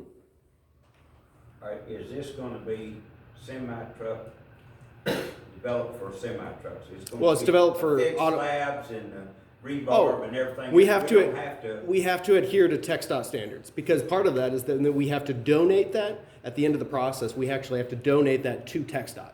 And so anything that we created, we have to create a performance bond that we did it to standard.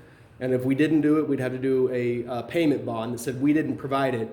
We estimate the road at $380,000. So here's a bond for $380,000. So if we didn't build it, we would owe $380,000 for them to build the road to spec. And you all will never pay for that upkeep on that because it's TxDOT. TxDOT. Mm-hmm. And we're actually widening to the point, there's a historical marker. All right, And when we started the process, we have to relocate further, east, if you will, the historical marker because we're widening. I've already actually got that done. Yeah. It's, Yeah, Texas where- Historical Commission, so. Okay. Since we don't have, you don't have access to wastewater, where are you gonna put in your waste treatment system? South side. All the way down where you're gonna be driving across with that semi-truck? And that was part of the additional conversation is if we were identified, because when we were coming through, we weren't 100% certain that we would need septic or there would be sewer available, right? And so part of the conversation with the city was that while we came in, we might need to add more land conditionally based off of what we need septic wise, and we could just attach for septic. It would be south, yeah, very south of the property. We would keep it away from the intersections. That's why I said, everything you guys bring up We From the dot com. completely do, there's not one thing we disagree with. It's just that what we communicated with staff and with TxDOT is we're almost working, and I know it sounds like when people say whatever they want to say to get things done, but I think staff would vouch for the conversations we've had. They were trying to mitigate most of these issues because we already see them ahead of time. And we fight for access or improvements, and we've been in municipalities where they say, we don't need those. And we're like, you will, and we want to go ahead and put them in today because otherwise, once we're open and operating, then you're tearing up the road. We can do it today. We already have everybody out there pouring concrete drives and doing all the work to have us go ahead and get into the right of way and have encroachment agreements to take care of that. We can do that today, minimize everything, and when we open up, everything flows better. Otherwise, it's just a complaint. And then TxDOT, every time we meet with TxDOT, we're talking about all the sites we've done that do work, that do flow well as a reason, hey, that's why we think these improvements are needed at this point. Because we're always trying to improve something, add lanes in, decel lanes, right turn lanes, signal improvements, extended roads before. There's a lot of things we've done. I offered at one store, the Chandler Road, I don't know if you know Chandler Road in 130. We offered to run sewer from west side of Round Rock all the way down to that site because it was like $800,000 versus $1 million to put septic in, and they didn't have capacity and said, don't worry about it. And so we didn't want to, we built a septic, and now we pay that maintenance. The minute that line comes across, absolutely we're gonna wanna tap into that because we'll pay the tap fee and we'll get into it and we'll have to pay maintenance and we can free up our lane for something else. So I mean, all these things we want to, your concerns, those are things that we're happy to oblige by, however you all deem fit, based on staff's recommendations and how to address them. We could put up directional signs, like we do at Moser Place, that we have a truck entrance, that we designed to be that, we would put truck here, or, so directional signs also can help, on site when we're talking about how we want the flow to go on the design. And of course, much like electricity or water, they go the path of least resistance, right? So a diesel truck that would come in on the back end would want to swoop back in on I-35, and we might be able to have directional signs that could accommodate that flow of traffic as well. And Commissioner Stockman, to your point about the site, this is the perfect site to do this. Not the northeast corner, not the southwest corner, and here's why. From this spot here, you never have to get, if you're a trucker, you never get out on 313. Because you can go north on 35 from here, you can hit the access road, take the left at 313, over the bridge, go back south. You can do every movement right there. If you go to any other intersection, what happens is you then have to get out on, say, Shortner Road, you would have to get out and navigate somewhere else. And so because we're doing it here, that's why this area actually works well from the traffic flow, is that you'll never have a truck come out trying to make a left on 313, because it's unprotected. When they would go to the frontage road and utilize that. Next question I have is, what are you going to do to control runoff, rain? Well, we would always, yeah. How are you gonna control flood control, if you will, for those down below you? You're on a hill. That's, We detention, we have, yeah, go ahead. If I may, part of their site development process is gonna be proving up their calculations on drainage. They have to keep or maintain a certain flow, or they can't impact downstream. So all of that will come in their engineered site plans. Yeah, the See, That also includes any of the hazard materials, Yes. oil, Yes. and So other things that come off the trucks and all. there's mitigation that has to be in place. What it is, it's very site specific, especially based on location and things of that nature, so. And is there going to be a fire flow, fire hydrants on that property? Can Sweatner provide fire flow water? you can't go vertical unless you've got fire flow. So your fire department is the That's one my that handles. question right there, okay? Yeah. So Let's we- let her answer that. We'll never speak for Gerald Schwetner about their capacity. Part of their agreement to serve this tract would include whatever is required by state law for a commercial business that is fire flow. So if they have a signed agreement or a signed commitment to serve, it would include that fire So flow. Gerald Sweatner Water now can provide water for fire. I will never speak about Gerald Schwetner's Okay, capacity. good. I think that needs to be looked into, because at one time, Gerald Sweatner, which the way it was incorporated, could not provide water for fire flow. That was a no-no. And it's, I don't know if that's changed, but I think that's something that needs to be looked at pretty closely. But it's like I was saying, you can't go I don't know the single I heard you say that. governing body, you can't go vertical until you have fire flow. So at the point, we can't even start construction. Maybe some minimal grading, but you can't even go vertical with the building until you have fire flow. Like a lot of municipalities, and I don't know what the ESD does, they make you put in fire lanes, some of them, I don't know the terminology, it's some sort of crushed stone, ground rock that has to be paved.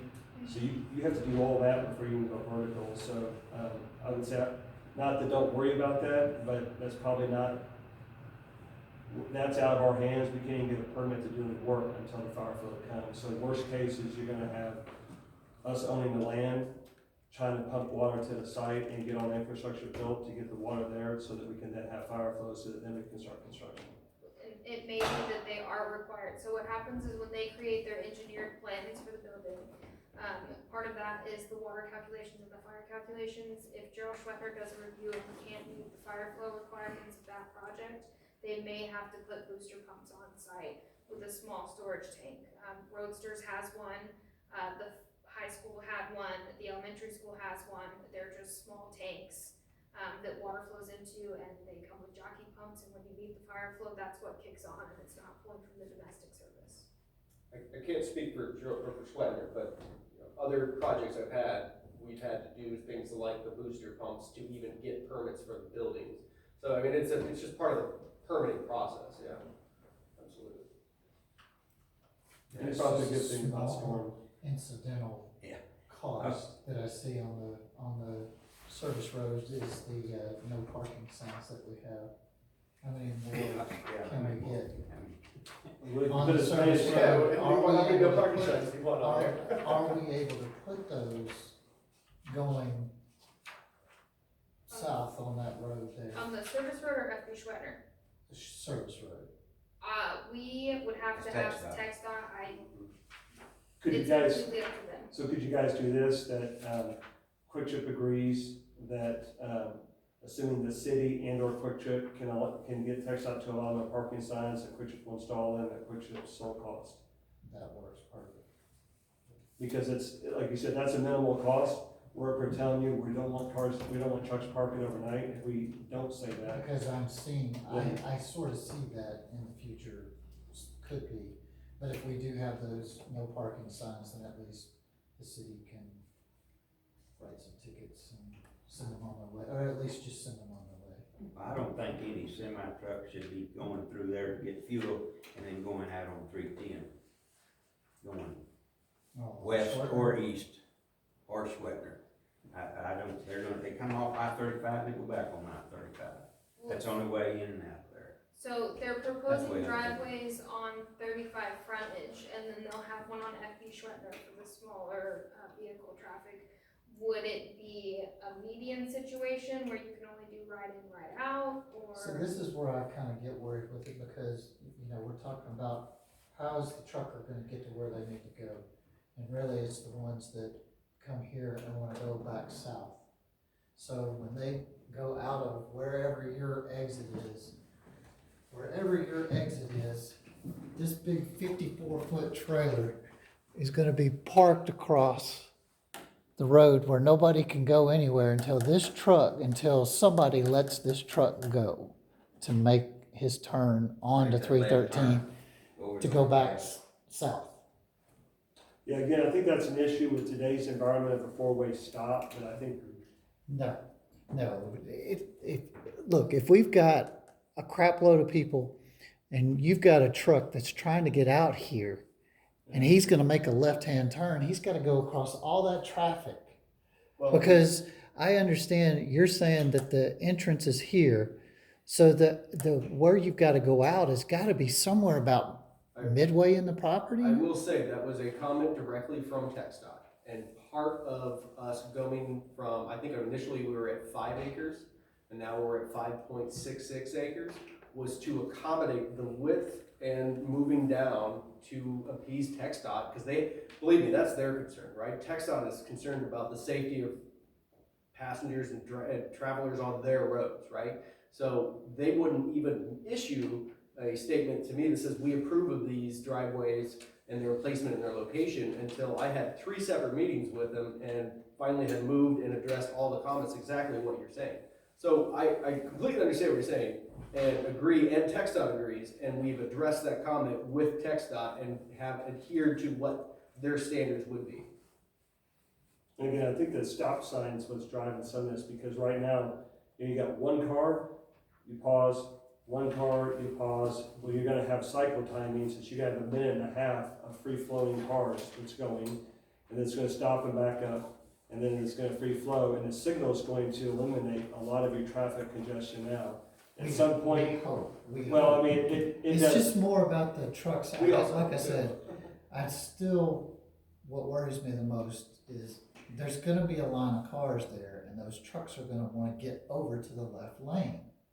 And it's just, there's not a lot of room over there. And part of it is you are imagining exactly what the current conditions are, and I agree. It is a not ideal situation, which is why we brought up the conversation with TxDOT when we talked about this site initially, is how can we get this signalized? They said, well, don't worry, that's already something that's on our list of, this is a signalized site. So that will change the conditions that are current. And the other thing is that it's not gonna be just a line of semi-trucks that are coming in to fill up here. This is a fuel No, stop. I totally understand. Yeah. Yeah, residential is gonna be hitting it hard, but it's the trucks that hit it and everybody else trying to do what they need to do in that section right there, because it's it's all residential back there. This is nothing but residential people coming in and out of that one section. Tom, what is there, just 4 exits to get to I-35 out there, out of Sonterra? You got 305? You have, in Sonterra alone, Yeah, just just Sonterra, the just coming to Sonterra, 35. currently have about, there's about 5,000 homes, But and quite a few of them are coming out of that exit right there. They're not using Sonterra. But there's only really 4 exits out of there. 305, the one that's in the city, that subdivision there. You have 314, Yeah, they come out 314, they come out 311, very few of them come out 311. But 90% of them come out here, 313. right? Hardly anybody comes out, and This is hardly the any of the biggest homes. Some of This them, is the they'll come biggest out down concern there with this city. on Texas Star. Yeah, very few. Very few. Very few. I You understand. wanna Most of see them right all the Facebook posts that talk about that intersection. Yep. So, When I physically, I personally count traffic myself, so I've sat at that intersection several times. I've actually sat at every signalized intersection in your city, all up and down I-35, counting the traffic and mapping the flows of them. I would say that it was like Temple before they widened 35 and then started signalizing the interchanges, even through Salado. A lot of your backups disappeared. Your backups now are like where you have the stop signs, because again, your flow is restricted one car at a time. At some point in time, I am confident the improvements TxDOT, it will make this flow better. But in another 5 to 10 years, you're gonna have a backup again. It won't be because of us, it's because you've added 3,000 more homes. There'll be another road widening, they'll put in a dedicated U-turn lane, another bridge, and so the improvements keep coming. But I'm highly confident the improvements that TxDOT's doing, as we've seen in other parts. Williams Drive is a little funny because in Austin, you start getting into it, they really like these diverging diamonds, but you're talking 100,000 car intersections. This is like a 30,000 car intersection, so you're a few years away before they really start tearing it up. But even by our office on Old Settlers Road, they tore out the bridge and widened it and rebuilt it, and I think it was like 12, 13 years old.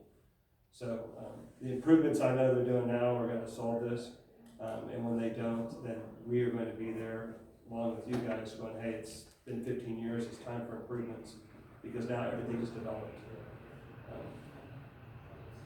The only other thing left to discuss is the sign. And the reason for the request for the difference in height is that there is a billboard, which you and I spoke about last time, on the property. And it is creating a blockage, a visibility blockage, where it's, I believe, 50 feet tall. And so if you're coming from 35 south, or north, I'm sorry, you're going on 35, you're going north, that billboard creates that visibility blockage where we have our sign proposed, you would not be able to see it at the I think you said if need be, you'd buy that billboard so that you If could we, get if it we done. could, we That's can't what you guarantee. said Well, at that workshop. ideally, We we could. would like to get rid of it, you're right, but And not, you looked into buying. I mean, of course, yes, but not everybody is for So sale. that's part of- Stick QT on that. Well, you wouldn't wanna have it on a billboard like that for the looks, but now that goes into you guys' regulations, and it's not so much you, but it's like, you start talking federal regulations on highways. We'd like to move the billboard, we'd like to get out of the way, but you're a billboard company, and that's your only source of income, and when you take it down, there's no replacement. That's what I'm telling you, sometimes restrictions are meant and good, but the unintentional consequences are, nobody wants to move a sign because now they can't move it, because it's so restricted between TxDOT and the federal government to move that. Whereas, had we been able to, we'd say, hey, can you guys move it down the highway some, not up by the neighborhood, that way the different messages on there that don't follow your all's core values of the community aren't displayed there. But that's one of those instances where we can't get people out. We have one going in Temple, and there's a ugly billboard, it just says available. It's a black, available in yellow letters. We tried to buy it, we tried to do something with it, that they wouldn't move an inch. And the reason they won't move it is because of regulations on billboards. I think they even offered them like 10 years of rent or something. Yeah, we offered to pay them 10 years of rent today, in cash today, just take it down. And the answer was no. And we try, and we continue to try, and we will, because, again, we're trying to clean up the corner, make it look really, really good. It's an entranceway to Jarrell a little bit, it should have better landscaping and nicer manicured lawns and anything else you guys have in the city. And then we have this billboard sitting right there. So at the time when the time comes, I can tell you that we'll do everything we can to get rid of it. Oh, I'm opposed to putting that great big old sign up there. We got a ordinance for it, and that's where we are stuck. No, Because I don't want a bunch of billboards all over this town. Don't like what we had, we inherited it. Billboards or signs? Well, the sign can go with the business, as long as it doesn't exceed our height. I got you. You said 30. Billboards, I don't care for any of them anyway, so it don't make We don't either. I think that billboard is actually trying to get things changed. There's two portions of this, there's the height and there's the square footage that they're asking for a variance on. So, it could be that we keep the height at our code and we'll have the overage on the square footage, I mean, again. Just the unified sign, so if we ever had to replace anything, and you mentioned a concern last time about the wind blowing signs portion down, and we talked about it, we've got replacement parts ready to go, and we had a custom sign that was 200 square foot, we don't have that sign. We have to This is order only 29 feet, I've had to sit up here and do this for a 6-inch 29 feet variance. is fine. Yeah, I had to do a 6-inch variance Square before. footage is not gonna make or break anything about it. Our signs are not flush with the canopy, they go 6 inches above and 6 inches below, and we've been in municipality, it has to be flush, which is a completely different sign that we don't have. Step up, say the same argument, and the guy said, I don't care what your excuse is, I'm never gonna support any kind of variance on the sign, and so, we have a special sign that we ended up having to do. The problem is, from a maintenance standpoint, that's that one asterisk sign, whereas for 6 more inches, or in this case, 29 feet. But, you know, we understand the reason for the rules, we're not trying to just come up with a reason. We'd like you guys to take the billboard down, and us not pay the money for a 74-foot tall sign. This one would be. 35 feet is not an issue. We'd rather spend the money for a 35-foot tall one and give the difference of the money to whoever's tearing the billboard down, but unfortunately, There's one, two. none of us is flexible. Having to do that. That'd be, just get rid of the billboard, stay in our ordinance. Stay in our ordinance, so we have, Pardon? Everything else is I don't even know who owns it. I believe is the Old Chick inside city? It's a group outside Everything in Austin. that zone, Yeah. it's out, it's not ours. They had a right of first refusal for the property that we had to work through. So there was a chance they could have bought it and had the billboard there forever. So we've worked through that. So the billboard company won't be on the property. And I can assure you, once they own the property, they're not gonna ever get rid of the billboard. So what's the impact if you don't get your height? Well, the impact for us would be the visibility, right? I mean, we're putting a lot of money into building the location, and to not have visibility from coming up Northway on 35. And one of the things is that we are, you know, over a mile back before you can exit on that location. So if you can't see that we are there, you'd have to know us for next time versus being able to see us on that first go round. I mean, trailblazers are an option, I understand that, but still visibility, I don't know how many times, I did it today coming here from San Antonio. I was looking for a Quick Trip sign, I saw one, but I was on my way past it, and so then I had to wait for the next one, which was on a hill. A hill, actually, is the one that you were talking about, the sign that we put up on, was it Chestnut or Chester Road? that you're talking about? Yeah, I saw that one in the distance, and that's the one I stopped at. So, I mean, it makes a difference between being able to see a sign coming, for a safe time and distance to be able to make the maneuver, right? If I'm looking for a location to stop at for gas, bathroom, snacks, whatever, I want to be able to do that and not cause a problem because I didn't see it coming, right? How many times down here in Texas you've had someone just swing over to that right lane because they're making that last minute exit. Creating that safe potential and that safe turning movement where they can get into the other lane because they know it's coming. You made no mention of having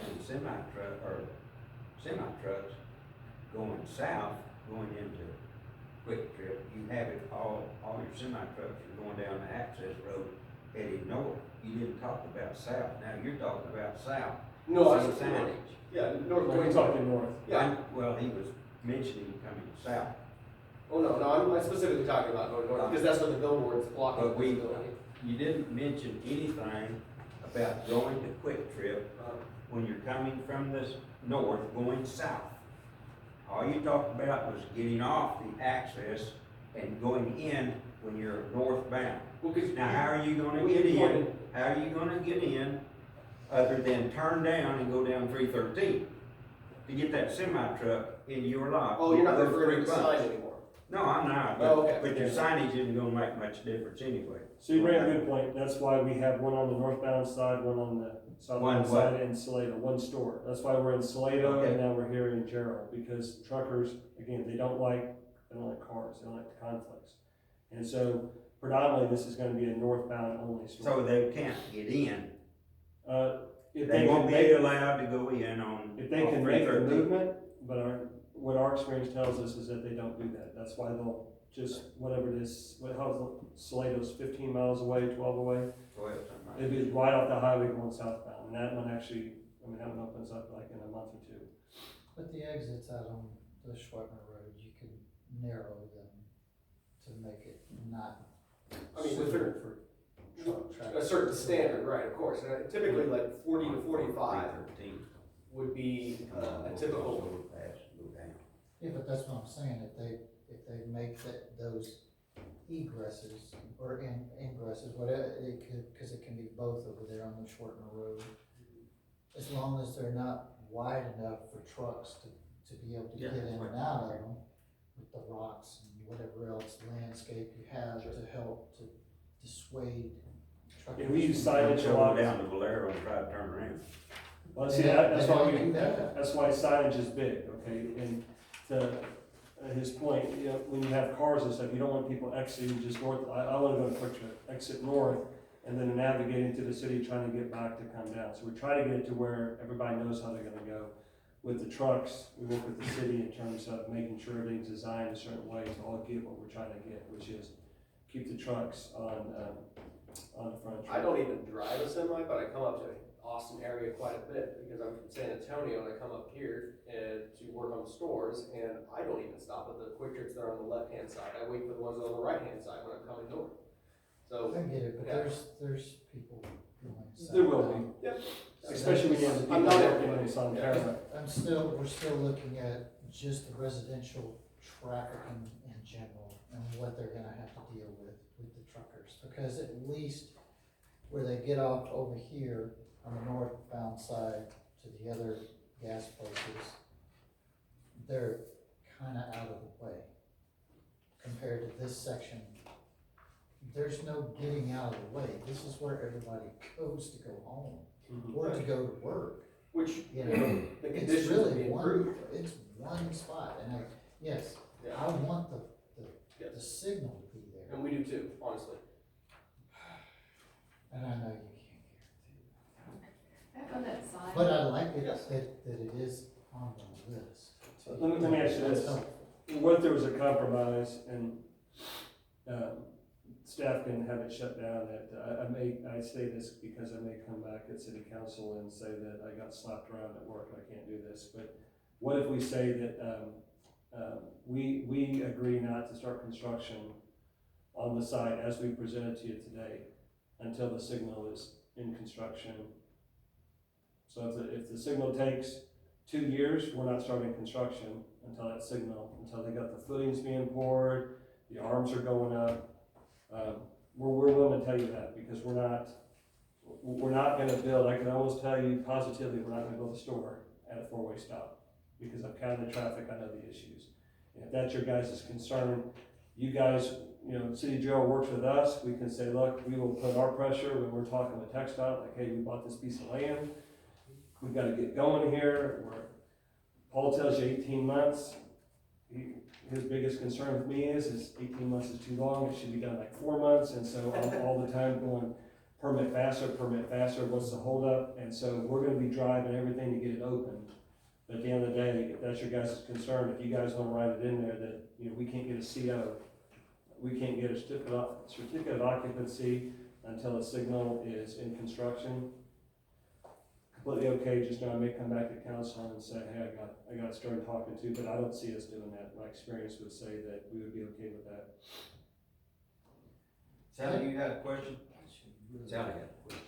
Oh, I was just curious on the 35-foot sign that our current code allows, what y'all's opinion was. I mean, I know you have a problem with the billboard blocking, Right. but other than that, if that was gone, If the would billboard you be wasn't okay there? with the 35-foot sign? I mean, like you mentioned last time, Mr. Bryson, it's on the hill, right? So it does add to the height of the sign. Well, a 50-foot billboard wouldn't necessarily block a 35-foot sign, there's 15.